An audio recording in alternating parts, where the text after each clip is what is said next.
Hello, everyone. Welcome back to the next episode of Waifu Wars. I'm the best friend that accuses you of murder. Did you do it, Oni? Did we do? And I just want to eat my unagi in peace, so brony. Welcome back to the next episode of Waifu Wars podcast, where we talk about all things anime, the good, the bad, and the weeb. I'm not your waifu because she's trash. Europe. What's going on, Oni? Nothing much. Still in recovery mode. What's going on, Drew? Yeah, allergies have messed me up, which is why this podcast is late, because I literally couldn't really do it yesterday. I'm kind of glad, even though I said we were ready to do it yesterday, I'm kind of glad we didn't. Yeah. Excuse me. Yeah, allergies not fun. My throat is so sore, so much pain. Like, I wish I could just hook up an IV of like tea and just like put it straight in my throat. Even though that sounds really painful now I think about it. Maybe I don't want that. Which reminds me, I drink some tea. I bought some matcha passion fruit green tea.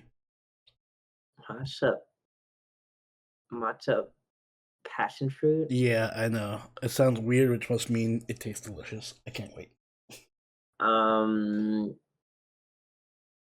Okay. I don't know. Maybe because I'm I'm like a boomer when it comes to tea, so I'm just like, that's not one of the just normal flavors that I'm used to seeing. I don't do normal tea, Drew. Yeah, I can see that you're I don't even know what kind of tea drinker you are. Snob. No, I am the snob in this scenario because I am judging you for drinking matcha passion fruit tea. I'm like, is that even tea or is that just? I don't know. At that point, it's just a juice. Right. Does the tea come in tea bags? It's like, yeah, it comes in a tea bag. I don't know. I had to ask. They get the passion fruit leaves mixed in with the matcha. Oh my gosh. Well, I mean, let me know how that tastes. I will. All right.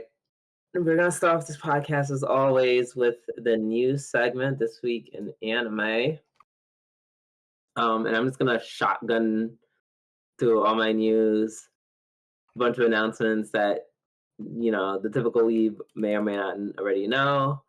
ReZero anime is getting a third season. They haven't released a date to my knowledge. Yeah, which anime? Yeah. ReZero. Oh, God.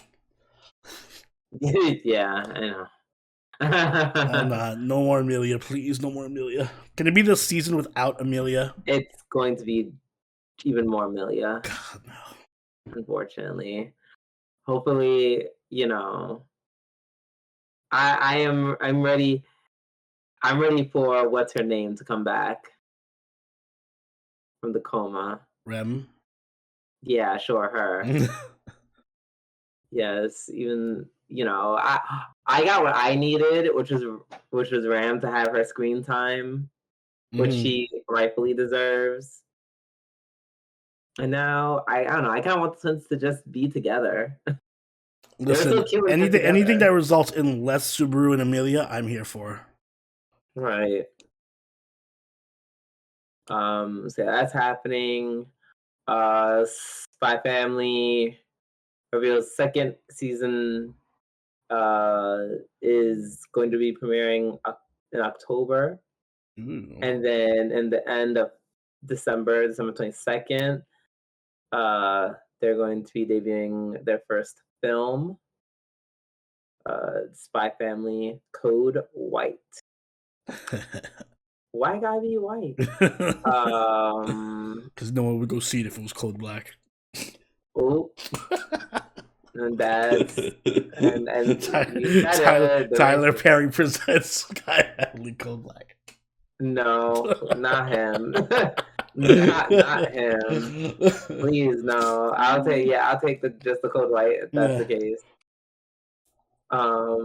Let's see. What more piece of news? Oh, And for those who finish the last season of My Hero, or the latest one, you know that by now that that there's that a trailer has been released announcing production for some season has been greenlit. So, of course, we're getting season 7, which should surprise nobody. Yeah. All right, what about it's you? It's basically Naruto at this point, anyway. Yeah, basically. On my neck of the woods, yeah, except way better. Yeah, Naruto character development. We get another new season announcement. Mushoku Tensei Jobless Reincarnation Season 2 has announced a July debut. They also dropped a trailer. Trailer looks pretty good. Of course, it's still going to be done by Studio. Was it Studio Bind that did it? They have their own like custom studio that does it, which is nice. But yeah, no, if you guys missed it, actually, we didn't cover the first season of Mushoku Tensei on this podcast. We did not. But it was one of my favorite, if not my favorite anime from last season or from last year. So I definitely hope we're able to cover the second season this year in July. And it's just such a good show. It's not for everyone.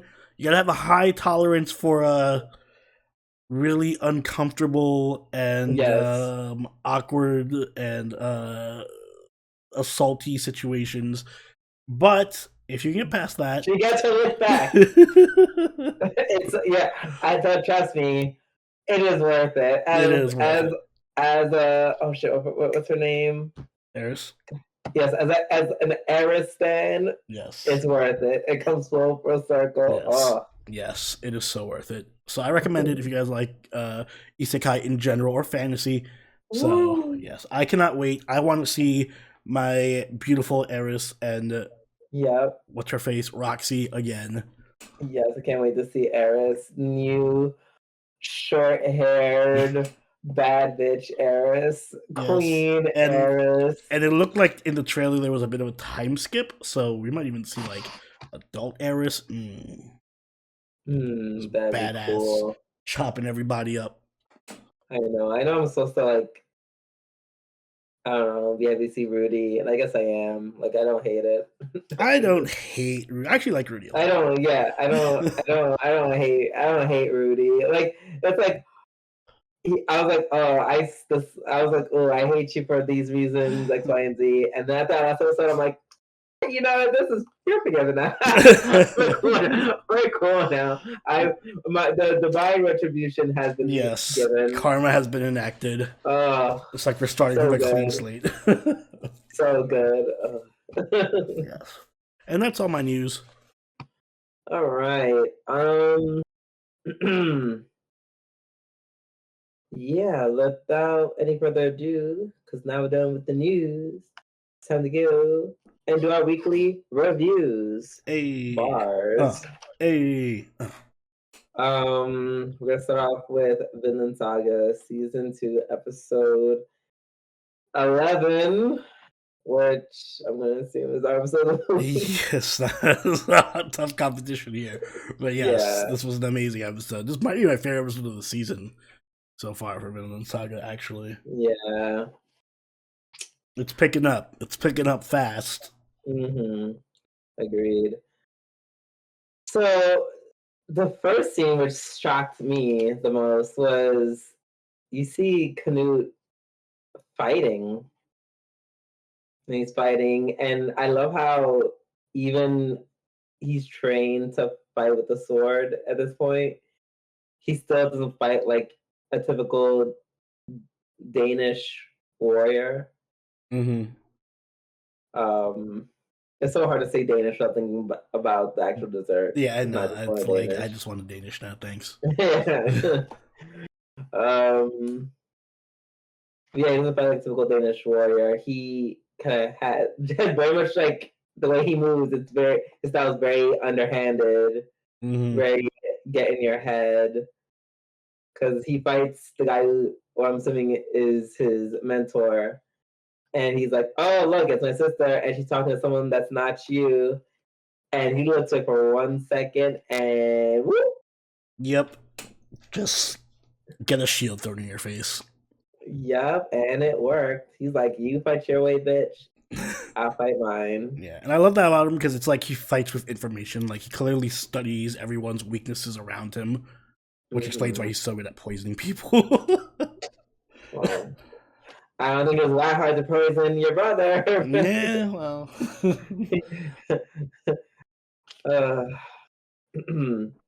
Yeah, so that was interesting. And then Knut's just like, yeah, so having an army this big is costing a lot of money. And then I think his attendant was, you don't need a force this big, just let some of them go. And then he's like, nah, my army is the only reason why I can throw my big dick around, so it has to stay. We're going to start requisitioning lands in order to pay for said army.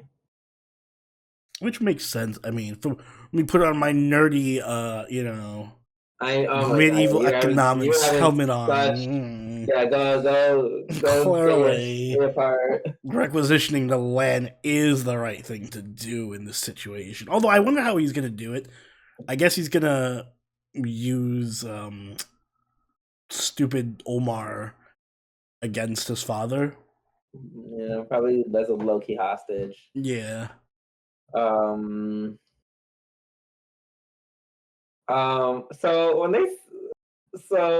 you say requisition, you mean just straight up take for the state? Yeah, it's like, oh, we're confiscating this now. This is the state's land. And then we'll be like, we'll sell it to someone else who will pay us for it. Which I kind of don't understand why you would take someone who is like was ready to be in your back pocket from day one. Mm-hmm. That's the only thing I don't understand. I mean, you need money. I didn't get that money. But this guy gave you all this free shit. Like, he's got to give me a lot more free shit. I guess it's one of those situations where it's like, I guess you don't want to be the person who sticks out. It just so happened he was like the first person to make his appearance and make himself known, and it's like, oh, you sure do. Actually, now that I think about it, that was like the first thing Canute asked him, was like, oh, your land is very valuable, you say? It's all the best crops come from your land? So it was kind of like kind of double entendre, like, ooh, that's gonna be some valuable land, and then we steal it from you. My only thing is, he's clearly doing a good job of making the harvest. Mm-hmm. Like, when they say in requisition, I assume they're gonna kick everyone else off the land. Probably. Like, I can't imagine how any other way it would be done. I mean, part of me wants to think of it like modern terms, like, no, they'll just have the people hired to work. I'm like, oh no, this is Viking times. They'll probably just like run in, kill everybody, and take the land. Right. So I'm just like, if the harvest is good enough, then why would you even? I don't know. I guess they need money more than they need food. So what are they gonna do with this? Are they gonna sell it? Yeah, sell it to other people. Oh, wow. Shit. I mean, I guess you could steal it from him and then offer it back to him. Well, I don't think that'll work. Yeah, I don't think that would either. And he's doing this because he specifically doesn't want to raise taxes. Yeah, I was gonna say that's the only part that kind of like flew over my head. It's like, oh, I don't want to raise taxes and upset everyone. Like, okay, but you're gonna steal their land. Right, okay, thank you. Like, okay, and I would even accept that logic if he was like, I'm just gonna steal this person's land, and that's it. But he said this is the first. Yeah, like the first of many lands I will. So, like, what are we doing? Oh yeah, at this point, I'm pretty sure he'd be less angry if you just raised taxes. Right, because he clearly can pay those taxes. Yeah. Oh my god, this is once again another time where you could literally just tax the rich and everything would be No. fine. People would literally rather wage war and kill everybody than tax I the rich. mean, right. On the other foot, you're just taking all the rich person's stuff. Which in most cases I would agree, but Kettle's like the one good rich guy. Right, like a one good rich guy, like literally. Oh my gosh. So yeah, that makes so little sense to me, and I thought it was just because me dumb gay brain and me don't understand economics, but yeah, I'm glad, Oni, that you Yeah, that's a bit of a oversight, I guess. Yeah, you have confirmed that it's not just me being dumb. Maybe Canute is not the brilliant economic mind that he is on the battlefield, you know? You can only be good at so many things at once. Yeah, that is fair. And he's already good. So hot. Yeah, he doesn't need to be smart at economics. He can be hot and good at everything else. Right.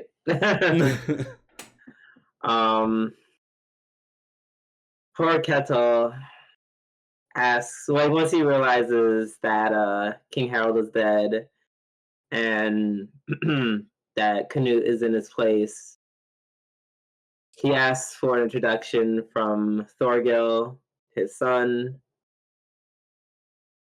And yeah, they prepare for the trip. And then they realize that Olmar is nowhere to be found as they're about to ship off. And they look out for him, and he's like, Kettle's like, oh, guys, I'm going to pick the first fight that he sees with someone. And sure enough, it's exactly what he does. He runs into a very funny looking man. Like, funny in the sense that, like, he's like animated completely different from others. Yeah, he has like almost kind of like fairy tale-ish character design. You know who he's kind of giving? Mineta from My Hero Academia. Yeah, like with the eyes, giant anime bug eyes, like little tiny pupils. Right, really funny. So they kind of go back and forth, like talking their shit about the fight, and then Olmar, like a bitch, takes out his sword. I got a sword. Cuddle, of course, breaks the fight up. Offers to pay him back, and then the bug-eyed stranger also got chastised by his father for not giving back the proper change. But we find out the old man is no other than Leif Erikson, excuse me.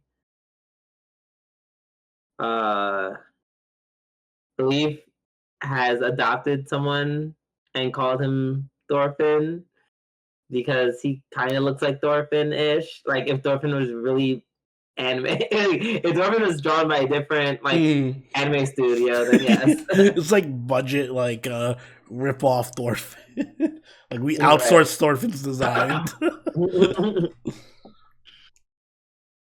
And then they talk to each other, and he's like, "Hey, do you have my son's named Thorfinn." He's like, "Oh, that's funny. I have someone else's named Thorfinn." And he's like, "Tell me who he is." And they kind of have that back and forth. And Leif is like, "Oh my god, is this Thorfinn?" And he's like, "Oh yeah, when I come back, I'll show you to him." If I come back.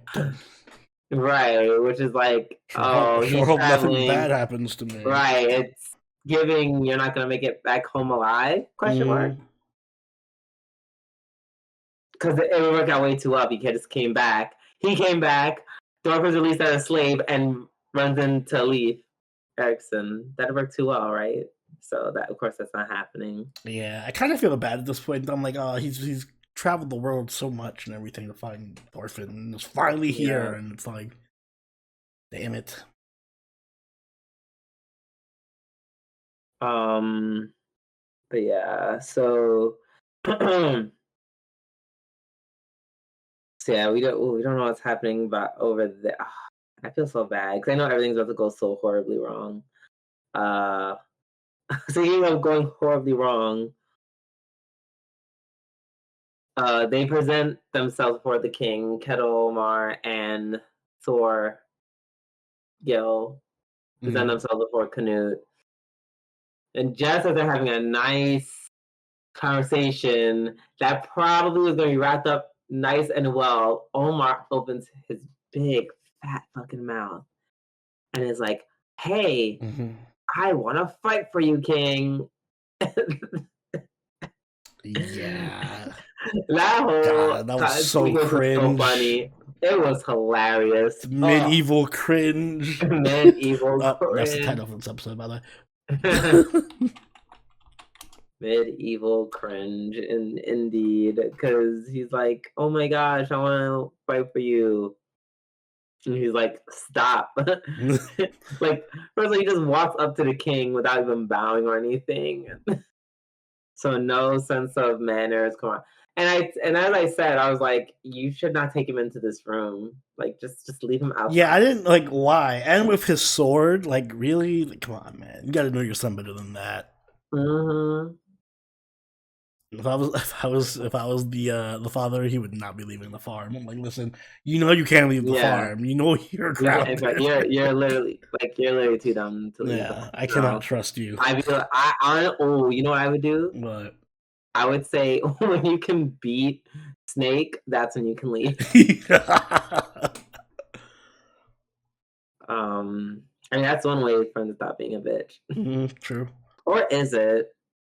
Yeah, I mean, he'll try. He'll just annoy Snake every day, and Snake will just beat his ass every day. No, I think after the first ass beating, he's gonna just be like, no, I just want to stay here. Oh, yeah, that's true. Yeah, he's not gonna have the balls to keep go fighting again.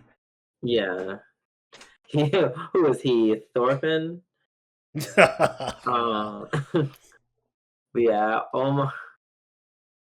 Olmar literally is like, yes, I let you. I will fight for you. And takes out his sword, and he's like, oh my god. Poor Kettle's like, oh my gosh, put your sword away. Like, why are you drawing the sword on the king? It would have been funny.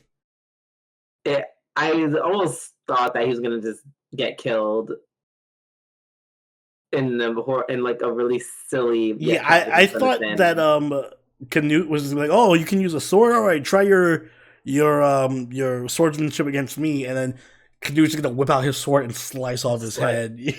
Right, that's what I thought was gonna happen. And then, even worse, he said,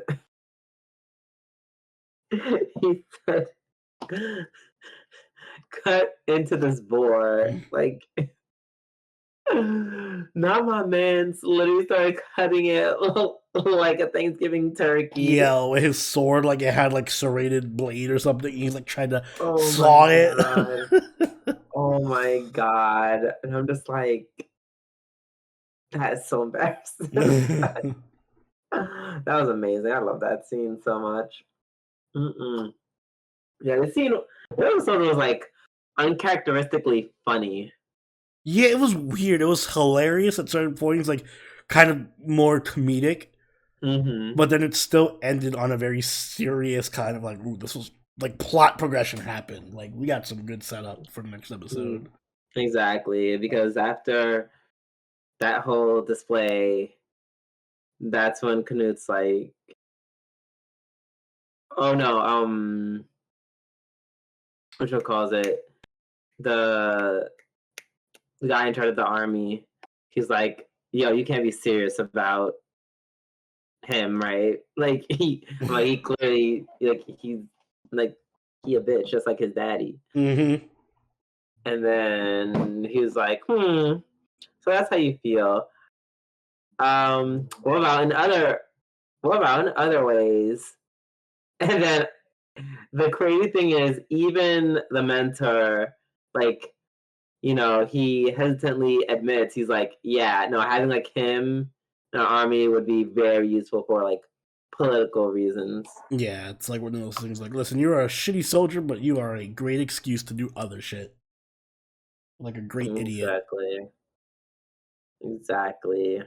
So it was. So yep. Olmar is now in the king's care and will most likely be treated like some kind of hostage. Yay. I wonder how long it's gonna take for him to basically use him as a bargaining chip.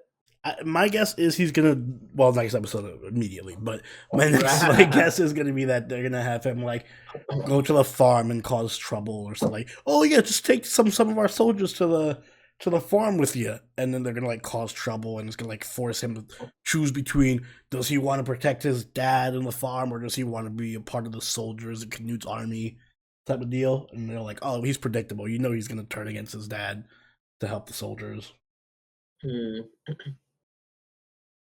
I'm more convinced that what's gonna happen to Thorgil. I mean, I'm sure. I mean, he's gonna die, but yeah.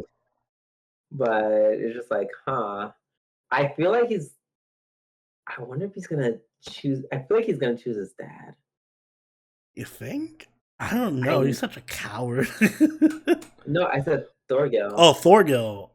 Oh yeah, Thorgil. Yeah, he'll choose his dad. I think he's just gonna die from what's gonna happen with Thorgil is he's gonna die from a really dumb reason. Either Olmar is gonna like stab him in the back or something, or he's gonna get poisoned by or he'll trip and fall and some stupid is gonna happen. No, I probably just die in a fight. I don't think so. He looks too strong to die in a fight. They built him up as like too honorable and shit. You know who also choose from die in a fight? Thorfinn's dad. Yeah, but then listen, he was like a main character. This guy's Thorgil feels more like he's an important character for this arc, but we could kill him off in a really dumb way if we wanted to, type of character. Yeah, speaking of which, I actually watched the first episode of Vinland Saga with some people. Oh my god, that put me so much in my feels. Oh. I gotta go back and rewatch it.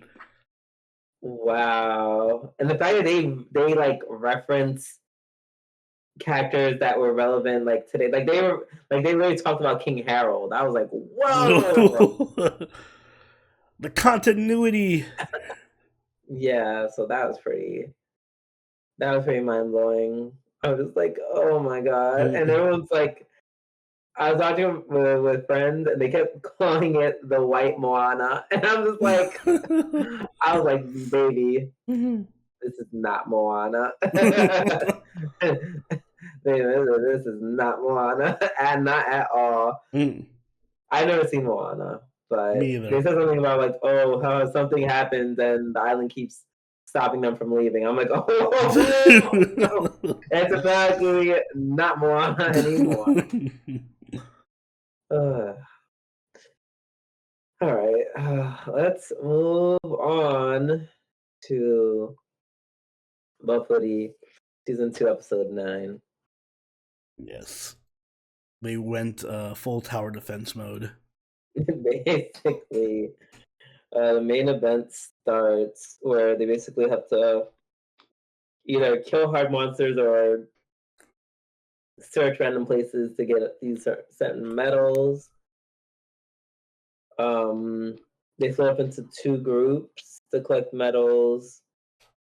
I like it. This episode wasn't like super concentrated on Maple, really.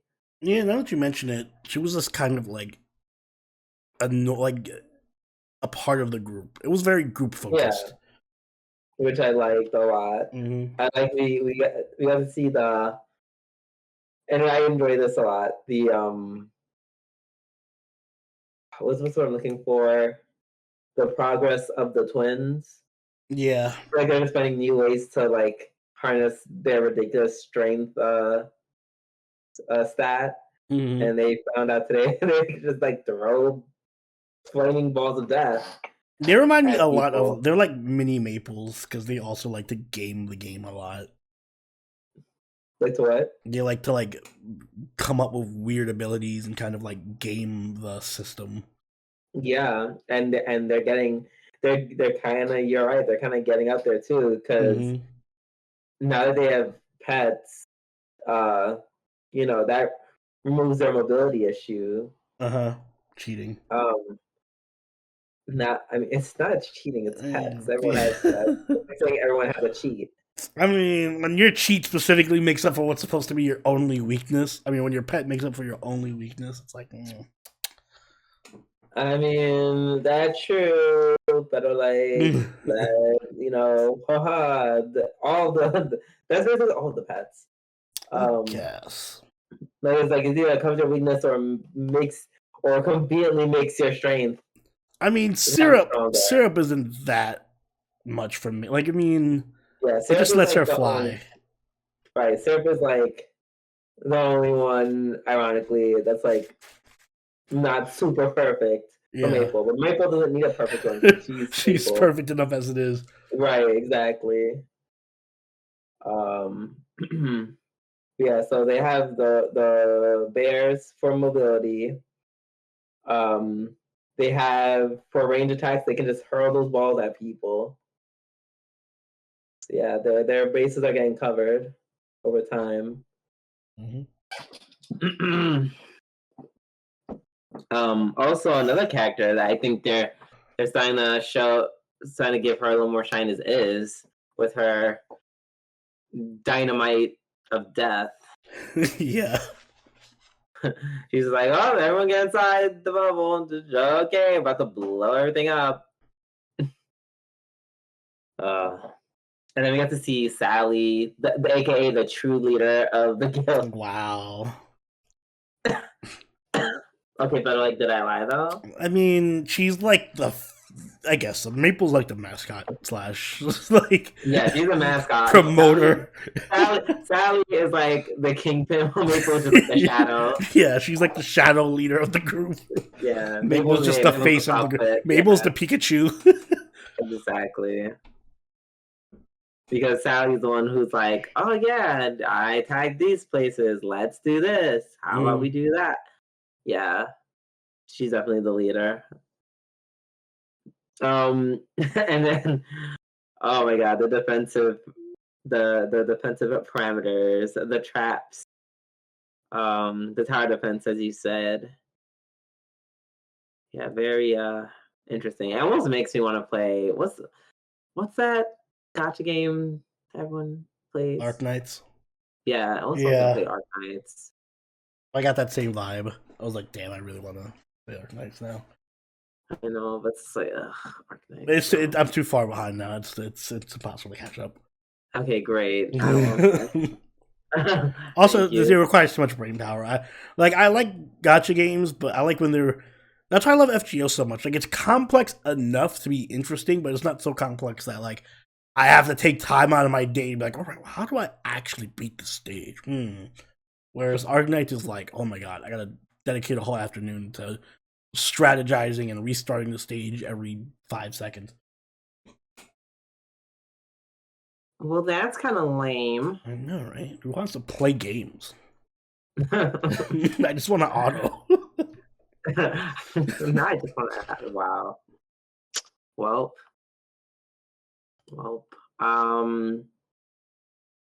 Yeah. So they set up all those traps, and yeah, the monsters kind of get lit up. And of course, what was it?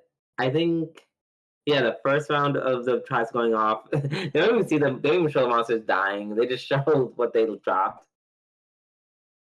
And this is supposed to be like the strong monsters too, which is even more funny.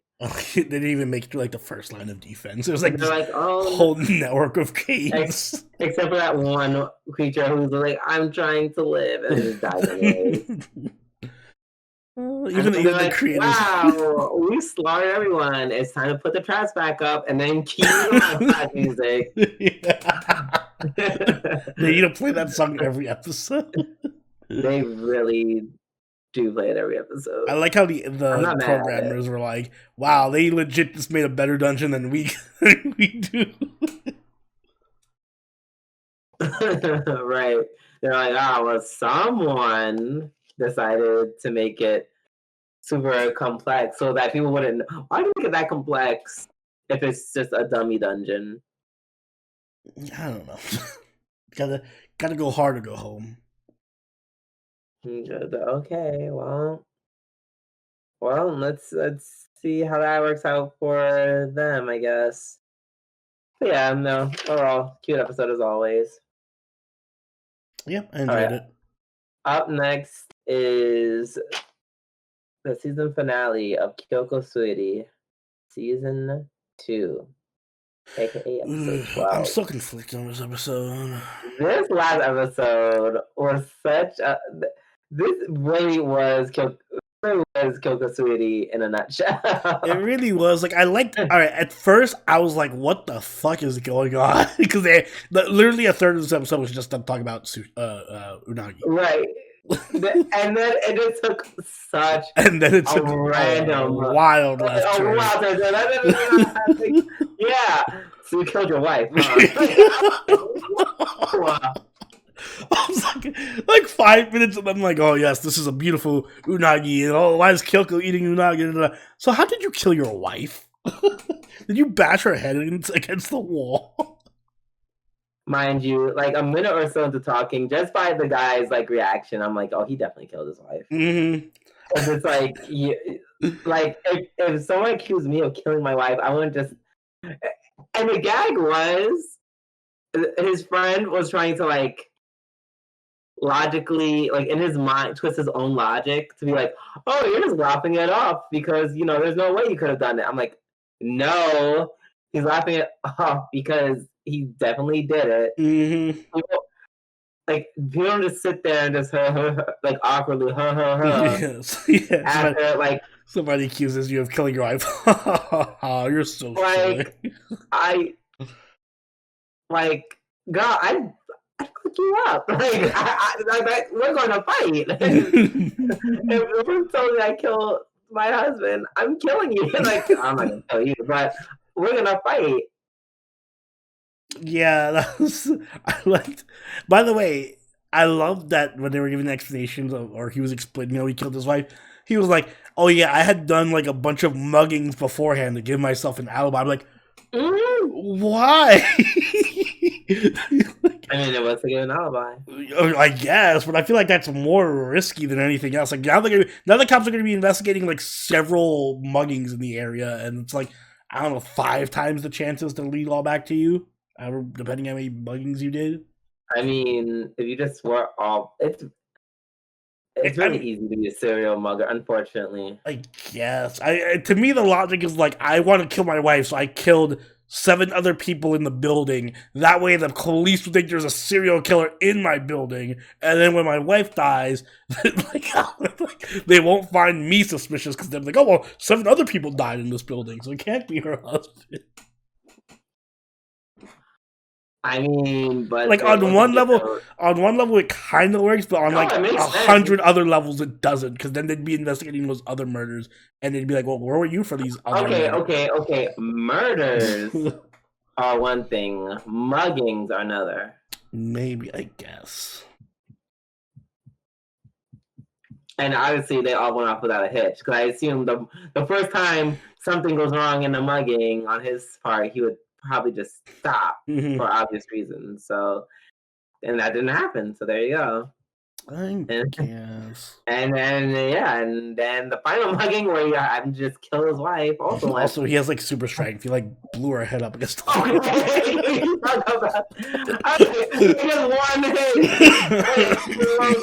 I'm like, that's not how that works.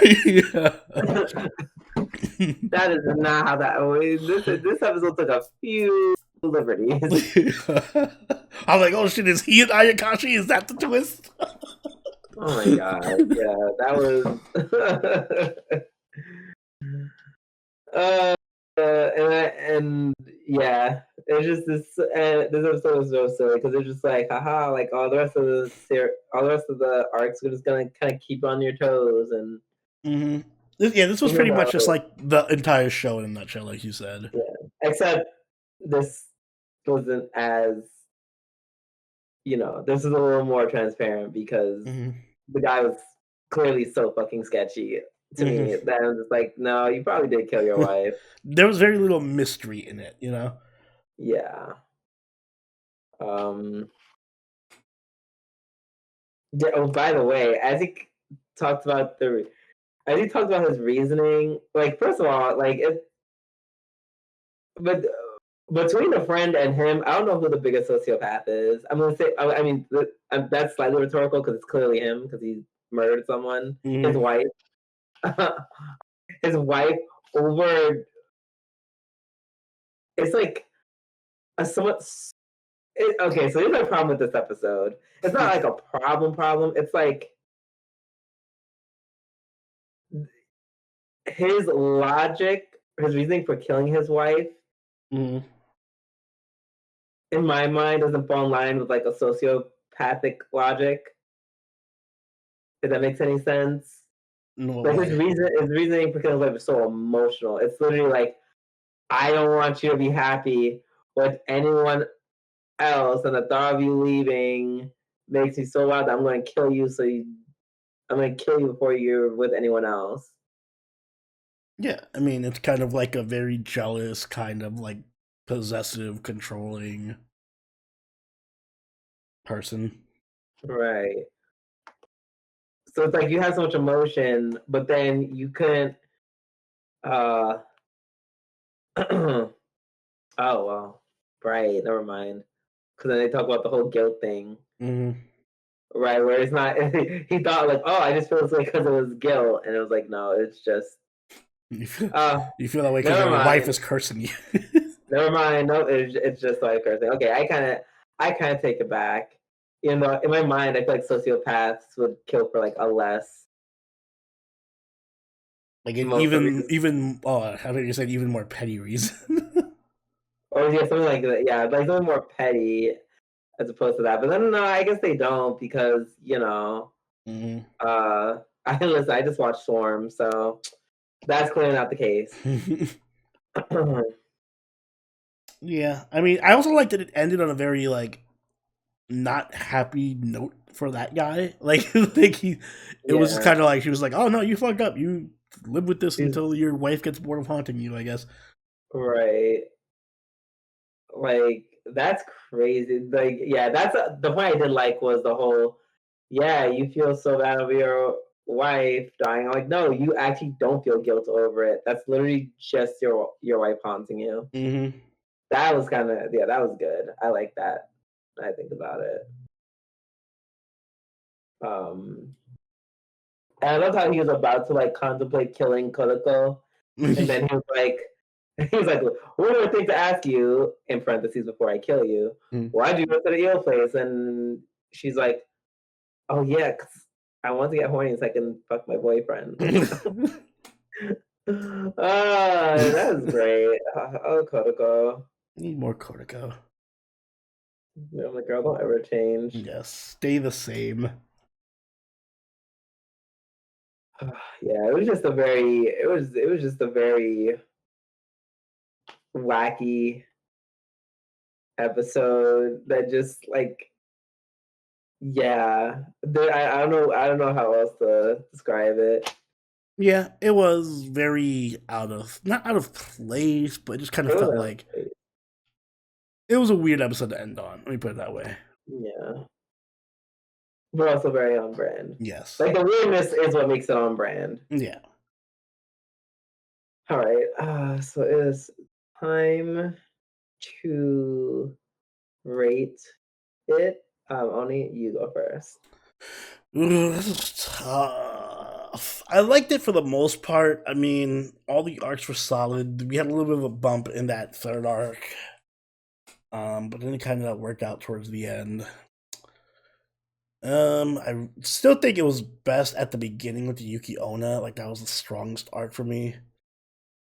Agreed. Yeah. I feel like there wasn't that much plot. Like the main plot wasn't really progressed that much in this season, but we did get a lot of good Kyoko. Not so much of the main character. He was just kind of like a background character for most of the season. Yeah, but to be fair, like season 1 was all about him. Yeah. I get it. This arc definitely, or this season definitely felt like they kind of felt like a bystanders in a lot of the like arcs that they were in. But I enjoyed it overall. I'd give it an 8.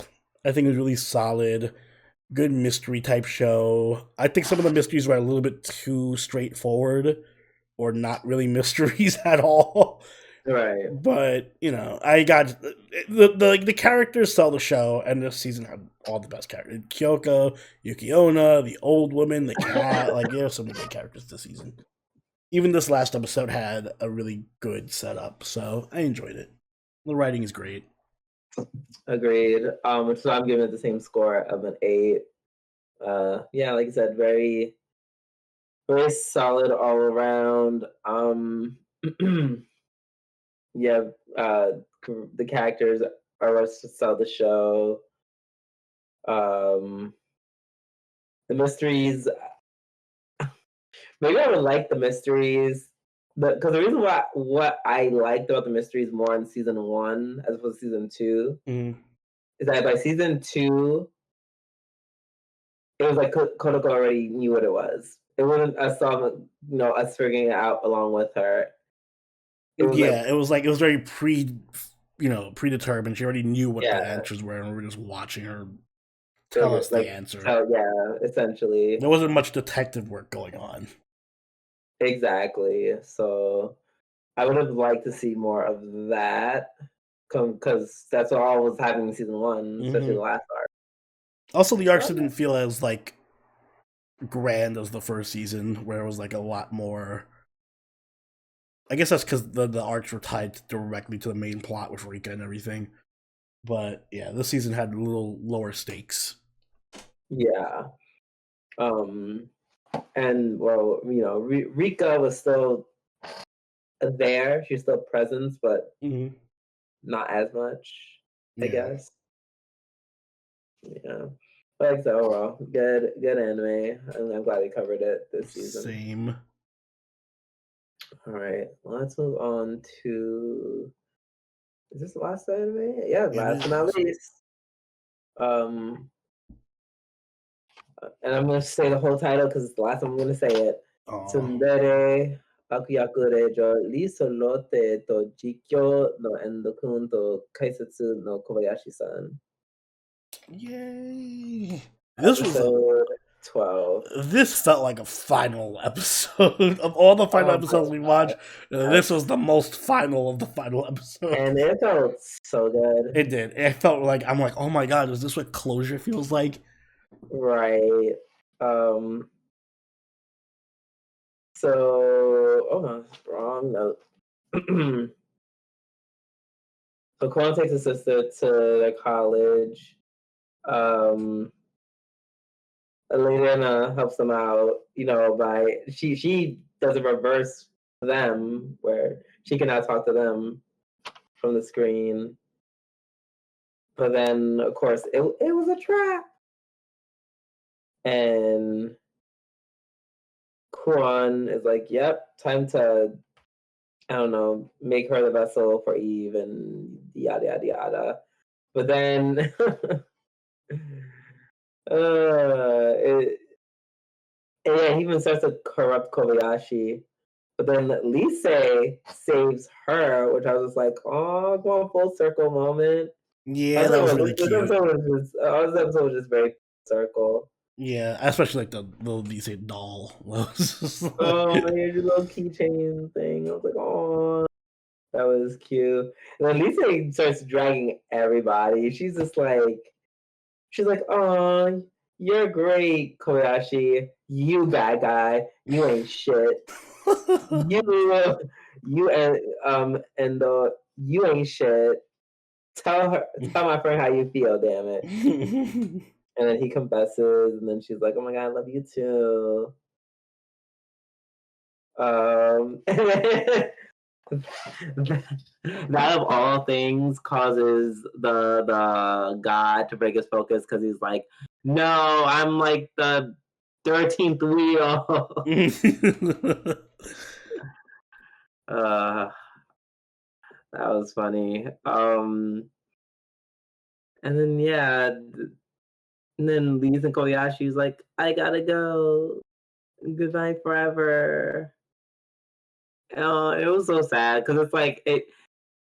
Because looking back on it, like this tearful goodbye makes sense. Like it's like they have been through a lot together Mm-hmm. because you've been looking over Elise this entire time. You know, just trying to invest so much in their happy ending. Um, and yeah, I think you know what made me really you know what, it made me emotional when they were saying goodbye through the game. Yeah, it actually kind of hit me. I felt it. Like especially when like you see the static and they're just like, no, we're friends. Like let's talk to each other normally. Mm-hmm. And they're like, yep, this is the last time we're gonna see each other forever. Goodbye. And then the static cuts and then it just cuts to like to being just a normal game. Yeah, I didn't expect for it to be like not emotional, but like I was kind of like, damn, I'm gonna miss this show. I didn't expect to be like, I'm gonna miss the setup in the show. Yeah. Yeah. And then of course at the end where Endo and Koyashi come back to the wedding. I was like, oh my god, I feel like this is literally like if I played the game and then I was like New Game Plus to get the perfect ending. Yeah, I love how it did that too. It's like this is the ending. This is like the best ending, and we get to actually see it. Yeah. So that it just made me feel so good. It gave me the you know just gave me the good feels. Yeah, and I'm surprised that an anime ended like that. Usually, you don't get like clean endings with anime. It's usually like a leaves off in a cliffhangery type of ending, and it'll just be like, "Well, if you want to see more, read the manga." But we actually got definitive like whole story, so Yeah. that's nice. It's very nice indeed. Oh god. Okay, I'm gonna rate it and I'm like, oh,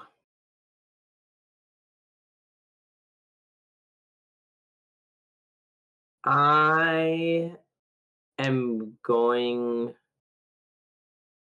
to rate it a 7.5. Um, 7.5. I was gonna give it. I'm super tempted to give it an 8. Mm-hmm. The reason I gave 7.5 is that outside the twist, um, towards the end, because it's like the whole like, oh my god, we can talk to characters in the game. I'm like, that was cute, but I didn't like super sell it for me. The twist towards the end, I was like, whoa, didn't see that coming.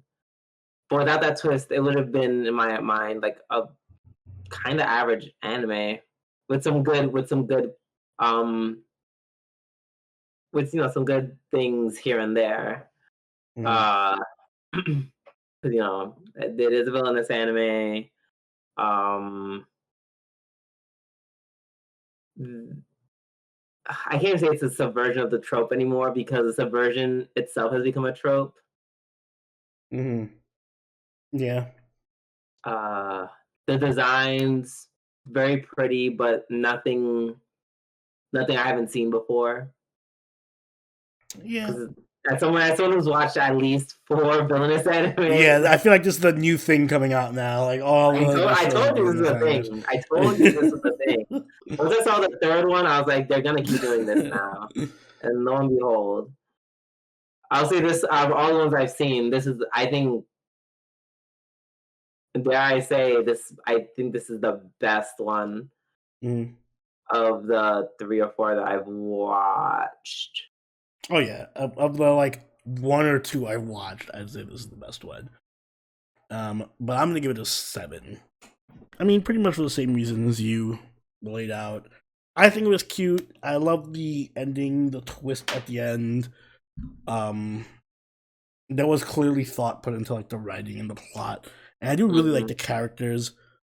But other than the twist at the end and the little cute moments with the ending and all that stuff, it was largely just a normal fantasy anime. Not great, not bad, but didn't really like if you took a scene from like episode 3 and put it up with any other run of the mill fantasy anime, I wouldn't be able to tell them apart. Right. It's no fruits basket. Right, yeah.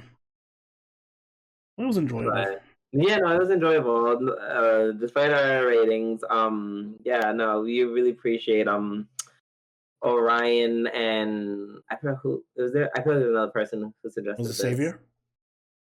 I feel like it was Orion Savior. Right.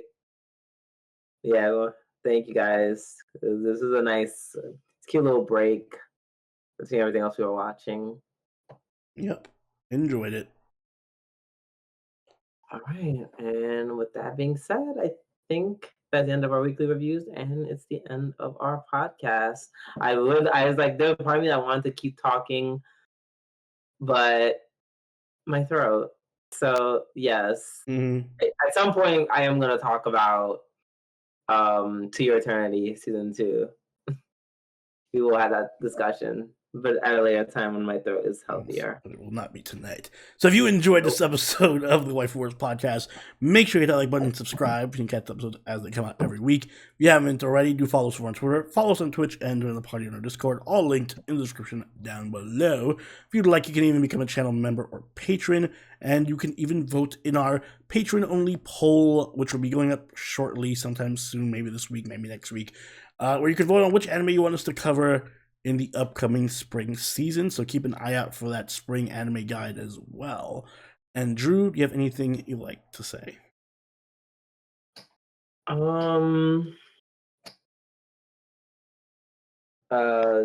Get those antihistamines ready, baby, because the way this spring is kicking my butt already. Yay! And on that note, this has been Soroni, and Scooby-Doo. we'll catch y'all later. Later! Bye.